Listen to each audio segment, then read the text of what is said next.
Urban legend atau cerita tentang hantu dari berbagai daerah sudah pasti pernah kalian dengar. Banyak di antaranya yang sering diangkat ke layar kaca, seperti dua cerita horor dari Korea Selatan berikut ini. Sebelum ke inti cerita, selamat datang di channel Willy CH. Kenalin, gue Willy Kurniawan.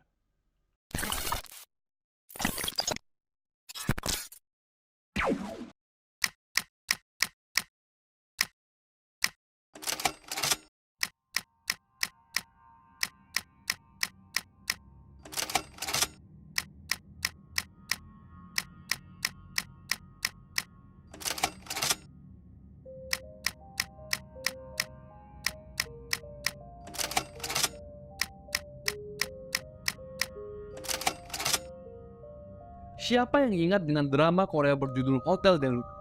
Dari banyaknya adegan serta hantu yang berkeliaran di drama itu, salah satu di antaranya mirip dengan cerita nyata yang cukup terkenal dari Korea Selatan, yaitu sesosok wanita yang seolah memakai kacamata hitam, namun ternyata kedua hitam di matanya adalah lubang hitam tanpa bola mata.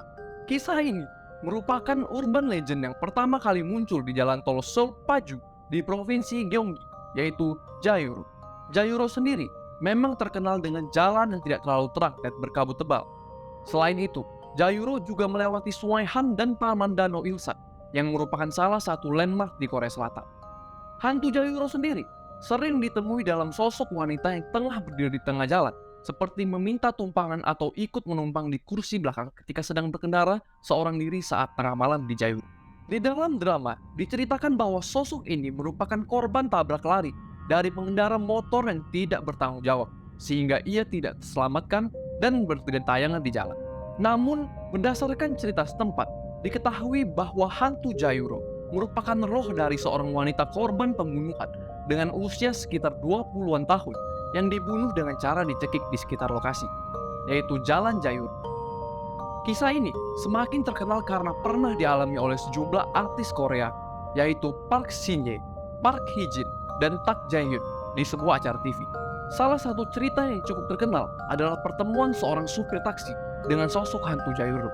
Hal ini dialami oleh seorang supir taksi yang tengah mencari penumpang di sekitar Sungai Han. Malam itu sedang hujan sehingga kabut menjadi tebal.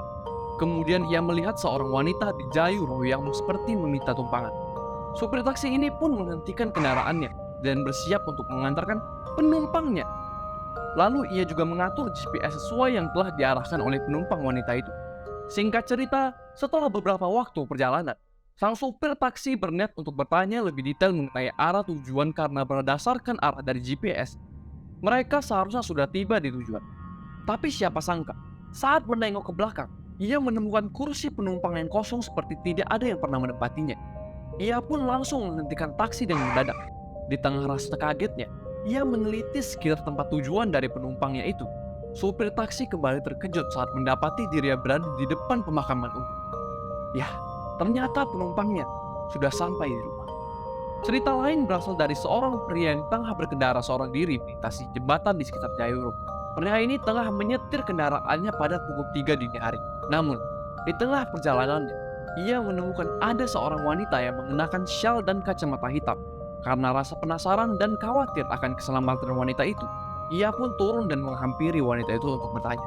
Namun, karena posisi yang berada di belakang, ia tidak dapat melihat wajah wanita yang temuinya. Tak kunjung mendapatkan jawaban, ia pun berpindah tempat ke depan wanita itu. Boom! Ternyata, wanita itu bukan mengenakan kacamata hitam, tetapi ada dua buah lubang besar yang seharusnya menjadi tempat bola mata. Tak sedikit yang percaya bahwa hantu ini adalah ilusi optik yang muncul karena adanya kabut tebal dan keadaan yang cukup gelap. Selain itu, keadaan pengendara yang kelelahan atau mengantuk dapat memunculkan halusinasi, seperti sosok hantu ini. Jadi, mana yang kalian percaya?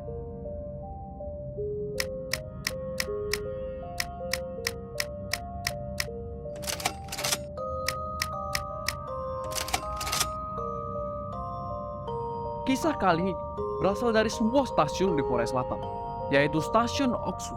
Seperti cerita sebelumnya, cerita kali ini juga diangkat menjadi film yang sebelumnya sudah lebih dulu diangkat menjadi cerita webtoon dengan judul The Ghost of Oksu Station.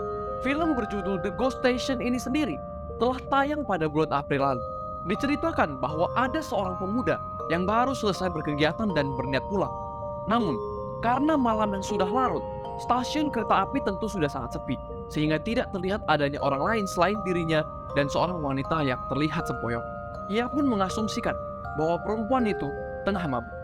Melihat hal tersebut, pemuda ini kemudian memvideokan kejadian tersebut untuk menunjukkan perempuan yang tengah mabuk itu sebagai bahan lelucon kepada teman-temannya. Di tayangan video yang ia bagikan, ada banyak komentar yang terlihat seperti, apakah dia cantik? Bagaimana wajahnya? Si pemuda berkata bahwa ia tidak dapat melihat wajah perempuan itu karena tertutup rambut. Keadaan wanita yang sempoyangan itu juga membuatnya sedikit khawatir akan wanita itu apakah akan jatuh ke rel kereta api. Ia bertanya kepada teman-temannya apakah ia harus mengecek keadaan perempuan itu atau tidak. Beberapa berkata untuk dicek dan lainnya berkata tidak perlu, karena hal itu lumrah terjadi dan jika ada masalah bisa berdampak pada si pemuda. Tak lama ia mendengar ada suara benturan dan melihat kepala perempuan itu berdarah. Karena bingung, ia kembali fokus ke handphonenya untuk bertanya kepada teman-temannya. Namun, saat kembali menengok, perempuan tersebut sudah menghilang.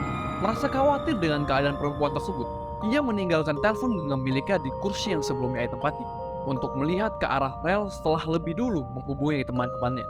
Sayangnya, setelah itu pemuda tersebut tidak pernah lagi terlihat atau membalas pesan dari teman-temannya. Kemudian, diceritakan juga ada berita tentang 2 orang, laki-laki dan perempuan, yang dikabarkan bunuh diri di stasiun Oksu. Banyak yang berasumsi bahwa keduanya adalah sepasang kekasih. Namun ternyata diketahui bahwa hal tersebut tidak benar. Tidak ada yang tahu kejadian sebenarnya dari cerita ini. Bagaimana menurut? Segitu aja dari gua. Jangan lupa like, komen, dan subscribe. Gue Willy Kurniawan. Adios.